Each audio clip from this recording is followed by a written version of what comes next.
చేనేత వారోత్సవాల పేరిట హైదరాబాద్ లో నిర్వహించాలనుకుంటున్న 72వ ప్రపంచ సుందరి పోటీలను వ్యతిరేకిస్తున్నామన్నారు పీఓడబ్ల్యూ జాతీయ కన్వీనర్ సంధ్య. ప్రజా ఉద్యమాల జాతీయ సభలు ఏర్పాటు చేయడాన్ని మేము ఆహ్వానిస్తున్నామని వెల్లడించారు. సీఎం రేవంత్ రెడ్డి ఆలోచన విధానాన్ని మార్చుకోవాలని సూచించారు.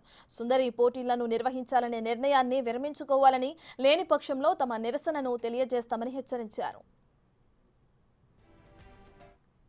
పోటీల విషయంలో కూడా నేను మాట్లాడాలనుకున్నాను. ప్రపంచ సుందరి అందాల పోటీలకు హైదరాబాద్ వేదిక కానున్నది అని ఇటీవల టూరిజం రాష్ట్ర కార్యదర్శి స్మితా సబర్వాల్ ప్రకటించారు. అట్లాగే మిస్ వరల్డ్ ఈవెంట్స్ కండక్ట్ చేసేటువంటి మిస్ వరల్డ్ లిమిటెడ్ సంస్థ నుంచి జూలియా మోర్లీ ఎవరైతే దాన్ని స్టార్ట్ చేసినాడో ఎరిక్ మోర్లీ 1951లో, అతని భార్య 2000 నుంచి ఆయన చనిపోయాక ఆమె చూస్తుంది. సంయుక్తంగా వాళ్ళు నిర్వహించారు. తెలంగాణ టూరిజాన్ని తెలంగాణ జరూర్ ఆనా అనే ఒక నినాదంతో టూరిజం డిపార్ట్మెంట్ ముందుకు వస్తుందట తెలంగాణ గవర్నమెంట్. 72వ పోటీని హైదరాబాద్ వేదిక చేయడం అంటే ఇవాళ ఇండియా మార్కెట్ వాళ్ళకి కావాలి.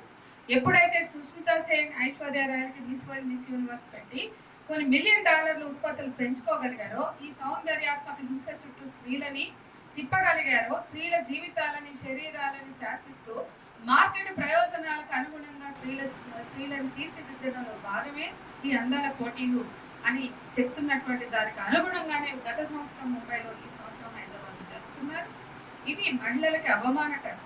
స్త్రీల శరీరాలని ఎవరో నిర్ణయించిన కొలతల్లో కుదించి ఆ ఫ్రేమ్స్ లోకి తీసుకురావడం అనేది ఏదైతే ఉందో అది ఏ దేశ మహిళల శారీరక కొలతలు కూడా ఒకేలాగా ఉండవు. కానీ దాన్ని అందులో ఇమర్చేటువంటి ఒక సౌందర్యాత్మక హింసగా మేము దాన్ని భావిస్తున్నాం. స్త్రీల జీవితాలను శాసిస్తున్నటువంటి మార్కెట్ మాయాజాలంలో భాగమే అందాల కిరీటాలు అని స్పష్టంగా చెప్తూ, హైదరాబాద్ సంస్కృతి, తెలంగాణ పోరాట వారసత్వం, తెలంగాణ మహిళలు రాష్ట్రాన్ని పోరాడి సాధించుకున్నటువంటి ఈ రాష్ట్రంలో మహిళలు అవమానపరిచే, కించపరిచే అందాల పోటీలు జరగడానికి వీల్లేదు. ఖచ్చితంగా వెనక్కి తీసుకోవాలనేది తెలంగాణ రాష్ట్ర ప్రభుత్వం.